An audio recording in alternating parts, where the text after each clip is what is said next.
Man, I haven't done one of these intros in a while, but it's actually a special occasion. This will be my 100th 100% completion on Steam. And this is another one of those milestones where it feels like we've really got to do something special. So, I've been flipping through the library, looking at all the games we could do for number 100, and... oh no.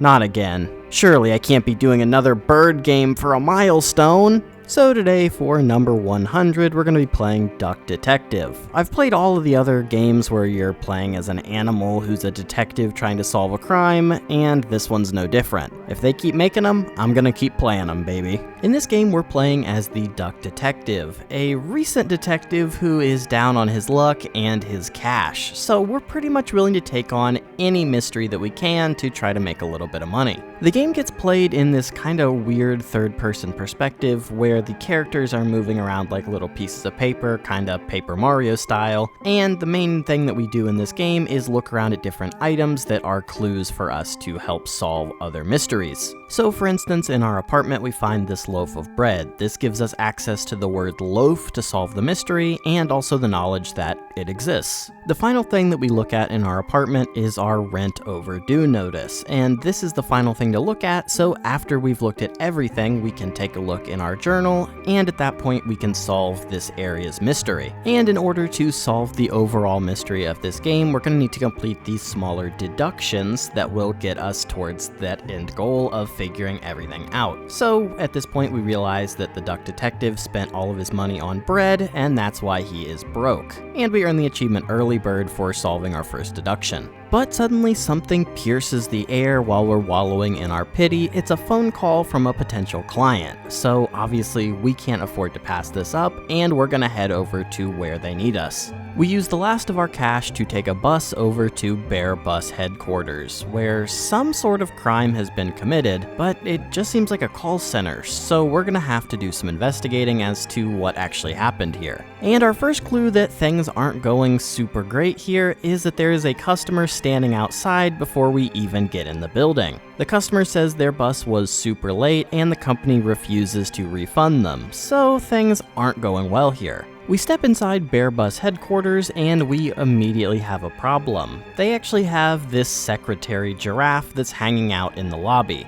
And we don't technically work here, so obviously they're not just gonna let us walk right in, and we don't actually know who hired us yet. So maybe we can do a little bit of deduction around the office and we can figure out a way inside. Our first move, pretty much every time we meet somebody, is to do a close examination of their physical appearance. And this can give us little things like their general temperament, or it can give us pretty key things like seeing that this giraffe is very sad. Inspecting a nearby giraffe-shaped calendar and seeing a date circled on it pretty much shows us exactly what happened here, but we'll look around a little bit more to figure it out for sure. We crack open a nearby complaints box and see something about a stolen mug. Maybe that's why we were called here. But more importantly for right now, we find out that someone named Sophie's birthday is next Thursday, and it seems like next Thursday is today. Confusing, huh? Once we've figured out what someone's first and last name is, we can go ahead and fill them out in our suspect list, and now we know that the giraffe's name is Sophie Wintimer. And now that we've looked at everything, we can go ahead and fill out our first deduction that will allow us to progress in the case. We tell Sophie happy birthday since no one else in the office has, it would seem, and she is so excited about that she just assumes we must know somebody in the office, and she goes ahead and hands over the master keycard. Great security work. With keycard in hand, we go ahead and pass over into the actual work area where all of the employees are hanging out, and we immediately see a big argument between somebody working in the call center and what appears to be the boss bear in a suit, and they seem to be talking about getting someone fired. Pretty hostile environment. Once we explain who we are though, the bear explains that we're probably here to put an end to the lunch theft, so we need to collect some evidence to get somebody fired. We start walking around and the first thing that catches my eye is a bag full of salami. Kinda weird in an office setting. And when I take a look at the guy standing next to the big bag of salami, he appears to be holding someone else's mug. Things aren't looking great for the alligator. I walk around the office looking at pretty much everything I can interact with, trying to get some information and start piecing together things that will help me figure out who is who, and while doing that, I earn the achievement Fits the Bill for completing 5 inspections. We try to talk to the call service worker that we saw at the beginning cutscene of this area, but they seem a little bit too busy to interrupt right now, so we'll come back later. We also head into the boss's office and spend a little bit of time looking around at his things, noticing that he's a family man and there appears to be a safe hidden behind his painting. Pretty interesting stuff. I spend maybe a little bit too much time yassifying his wife,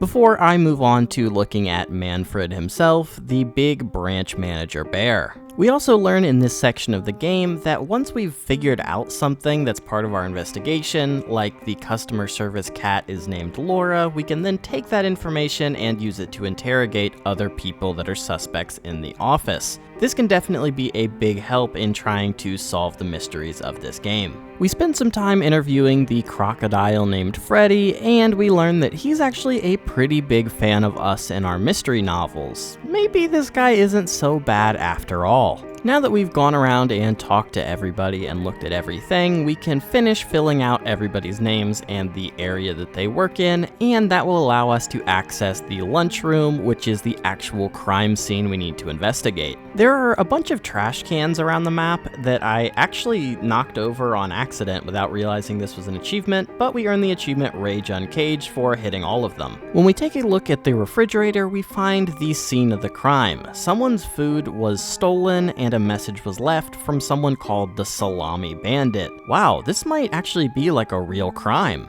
We talk to the first suspect who is hanging out next to the scene of the crime, the sheep named Margaret. You know what they say, the perpetrator always returns to the scene of the crime, and she's right here. Margaret also lets slip that Sophie recently had a pretty bad breakup with her ex. I don't know why this is our business, but surely we can use it. The only other person near the crime scene right now is the penguin maintenance worker named Rufus. This guy is a little gruff, definitely maybe the type that could steal somebody's lunch if he's caught on a bad day. We also get access to a little bit of the bus storage now, and we can head outside and take a look at a familiar looking duffel bag, though this time it's filled with gym clothes. We also find the buffalo named Boris, who is strangely hanging out in the rain, though it doesn't seem that strange when he seems a little bit afraid to head inside because of Sophie. We can kind of piece together what the deal is here. We can also gather that Boris is a bus driver, and really his only other characteristic is that he's very handsome.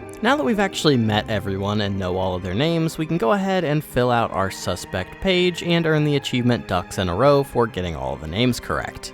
And we can go ahead and fill out the career page for all of our new characters as well, and move on to the next part of the story. Our first move, now that we know about the second bag, is to go ask Freddy about his big bag of salami, and weirdly enough, he says that the salamis were a gift. This is confusing. Now that we've talked to everyone, we can determine that Laura was the one that had their lunch stolen and hired the duck detective, the one person that we haven't actually spoken to because they were so busy. We earn the achievement Poultry Case for solving 5 deductions as we go interrogate Laura a little bit. They didn't realize that we were the duck detective, so they just didn't tell us. Easy as. This is kind of a nitpick, but sometimes the solution to these puzzles feel just a little bit too linear, I guess. Obviously, there's only one set of answers that works, and you're trying to get through a very specifically told story, but I kind of thought that it was Boris planning a surprise birthday lunch for Sophie because they recently broke up. But the answer is actually Margaret was the one planning the birthday surprise for Sophie. This makes sense because Margaret was the one that told us about the breakup and also the one in the kitchen baking right now, but I feel like, you know, there's options there. But one thing that is extremely clear to us is that Freddy is being framed by the Salami Bandit because he seems to have picked up the wrong bag, and his bag was the one that was actually left on the bus. Something I really like about this game is after you crack one of the game's big story beats, you get a cool little diagram of how things actually went down. I really love the way these are animated and the art style of these little sections, and the way they just kind of recap if you accidentally found your way into the answer. The day continues to roll on as everybody goes and gathers in the kitchen to give Sophie her birthday surprise that she's been missing all day long. Sophie starts opening up some of her presents, but things quickly go off the rails when she finds a box full of salami and a note that seems kinda threatening as she begins crying immediately. The salami bandit is such a scoundrel, even birthdays aren't sacred to this guy. We take a look at the salami bandit's note, and it seems to mostly be bragging about how easily they managed to get into the office. We're not super sure why Sophie started crying at this though, kinda weird. With the story progressed a little bit, people are hanging out in different areas now, and we can actually get into Margaret's PC now, where we see that she seems to be having some sort of side plot going on involving potential illegal activity. Oh, Margaret, are you in on this? While talking to Manfred, he seems pretty sold on the idea that Freddy is the one that's behind all of this salami bandit nonsense, and we should just go ahead and fire him. Seems like people are pretty aggressive against this guy, who really hasn't done much wrong. We do a little bit more poking around, and we uncover that salamis are being illegally imported from the West via Bear Bus's buses. This thing might go deeper than we thought. I also kinda luck into the answer about Sophie's letter that she receives. I didn't realize that the first letter of each word was capitalized and it spelled a message. The last deduction we need to solve in this area is about who gave what gifts to Sophie, and I really thought that the sci-fi book was a gift from either Margaret or Laura, as it seemed like there were references from both of them, but then I realized that Rufus is actually a sci-fi fan and it must have been from him. We earn the achievement Beak Performance for solving 10 deductions. We get another story recap that is actually pretty helpful. Western goods aren't allowed to be sold in the East, and one of those things are salami. So the salami bandit's idea is to smuggle the salami into the East via the bus system, and then they can sell it for a much higher profit here. And we also get the explanation of Sophie's letter with the weird message. I didn't understand this one, and I lucked into the answer, so it's good that it actually showed me what it was here. Now that we know what's going on, we go ahead and gather everyone in the kitchen to break it down for them. Except for, notably, Sophie isn't here for some reason. We tell everyone that the salami bandit is clearly utilizing their bus lines to break the law, and we need to crack down on that right now. But the people don't really want to listen to us for some reason, so I guess we're gonna have to go a bit rogue. No one believes what we're saying, and everyone leaves the kitchen. Well, except for Freddy, but he's Freddy, you know. Everyone moves their positions once again, and this time Manfred's standing out in the rain for some reason. Kind of a weird choice, but you do you, I guess. We also take a look at Freddy's open computer and find that he's looking at our Twitter page, and we've kind of taken the frog detective path of trying to sell our novels now that we're unemployed. But one cool thing about Manfred finally leaving his office is that we can move his portrait and take a look at the safe behind it. But unfortunately, like most safes, it's locked, and we don't know how to solve this right now, so we'll come back in a minute. We walk out into the lobby and find that Sophie seems to be missing, and things are scattered all over the place. We take a look at Sophie's computer for any potential clues. We find that she made an AITA post, which is pretty funny, but we also find a text chain where she's threatening to tell people everything. Ooh, this is a big break. We find a note from Sophie saying she's quitting and we'll never see her again. Laura and Boris both think that this is kind of a weird situation, and I have to agree. I don't think things are quite as they seem here. It's a mystery game after all. This is definitely the part of the game that stumped me the most. I spent a long time wandering around, basically looking at everything again, trying to figure out what I had missed and seeing what the next step of the game was. I definitely spent more time than I should have with this phone on the ground, trying to figure out a way to utilize the last number that it dialed. That turned out to be a red herring, or maybe it's a reference to something that I don't understand. Eventually though, I realized the next step needed to be opening the safe, and I pretty much could have done this at any point after I opened it. The code is based on the number of employees in each of the different sections, and that is what's spelled out in the bottom left-hand corner. The thing that immediately catches our eye are the keys to the server room, someplace we've been trying to get since the start of the game. The only other items in this safe are a kind of benign letter from Manfred to his wife,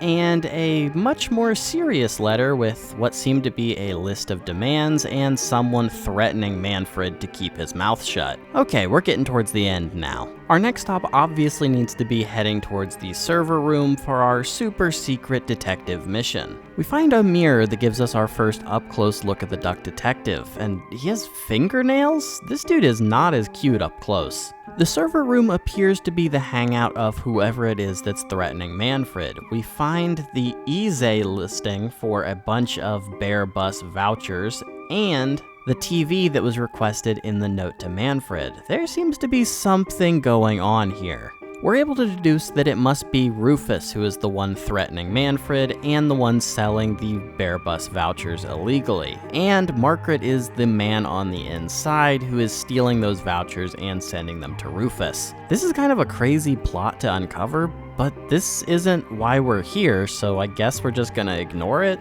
We're also able to uncover that Sophie must have been kidnapped because Sophie was prepared to snitch on whoever it is that she's been working with, I guess? Things get a little bit blurry here, but Sophie's been kidnapped. That's the important thing. Basically, just by process of elimination, I uncovered that Manfred is the Salami Bandit because his handwriting matches. I don't think that I would have figured that out on my own just by looking back and forth between the two of them, but based on the words we were given, that was really the only thing that made sense. And it also makes sense he's been trying to frame Freddy so hard. I also uncovered that Sophie must be still here at the office on a bus. I was a little bit confused, but it turns out that the word was actually in a bus, not on a bus, so, small mistake there that kind of stumped me for a minute, but we've pretty much solved everything at this point, and we need to go save Sophie immediately.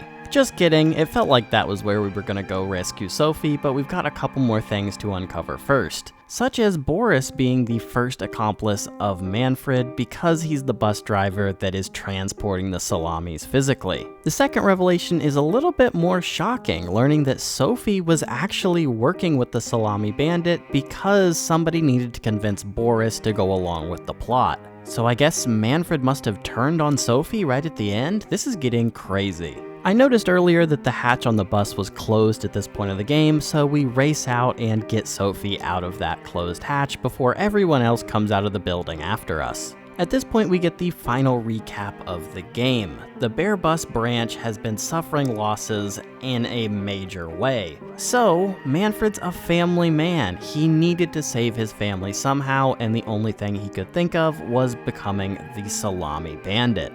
The best person for Manfred to work with for this was clearly Boris because he had access to all of the cargo in the bus and nobody would think it was weird that he was moving things around. But the time Boris spent moving the bags around was greatly delaying the buses, so that was our first clue when we came in about all of the buses running so much later than expected. But Manfred needed a way to get Boris involved in this plot, and the easiest way to do that was to convince Sophie to work with him to convince Boris, because obviously Boris would do anything for Sophie. Once we arrived on the scene and Sophie began to realize the consequences of her actions, she decided that she was gonna snitch on Manfred, but obviously Manfred couldn't have that and kidnapped her. What was Manfred's plan after this point? It's a little bit dicey. With everything revealed, we get asked a question. Do we want to arrest Manfred? And this seems like maybe a pretty straightforward question, as Manfred was clearly the one behind all of this, but I spent quite a bit of time thinking about what I actually wanted to do here. Sure, Manfred did some illegal things, but he was doing it for his family. Does that make him a bad guy? Not necessarily, but in the end I decided to arrest him because the Sophie kidnapping and possible murder plot was a little bit excessive, I think. The next question is, should Sophie get arrested? And ultimately I decided no, because she didn't really fully grasp what was going on here. But actually maybe I should have gone with yes, because she really didn't get cold feet until we were here and it was kind of clear that things were going south. Who knows how far she actually might have gone if we didn't show up. The final question is, should we arrest Boris? And I definitely decided no here. I think he was pretty much clearly manipulated by Sophie and Manfred, and sure, he shouldn't have done that stuff, but he was clearly taken advantage of, and he might not have even known what was really going on. Once we make our announcement, Manfred kind of blows up, saying that clearly we aren't operating at efficiency while people like Margaret are baking cakes during working hours. He also calls out Rufus for embezzling a bunch of money and then threatening him, so I guess things are going to be pretty awkward for the people left in the office on Monday. The real police show up to take Manfred away as we earn the final achievement, Quack the Case, for solving the mystery of the secret salami. We get a nice little cutscene of Manfred getting arrested before we cut to the results screen, with 98% of players arresting Manfred, 65 for Sophie, and 69 for Boris. Nice. 98% for Manfred I feel like makes a lot of sense,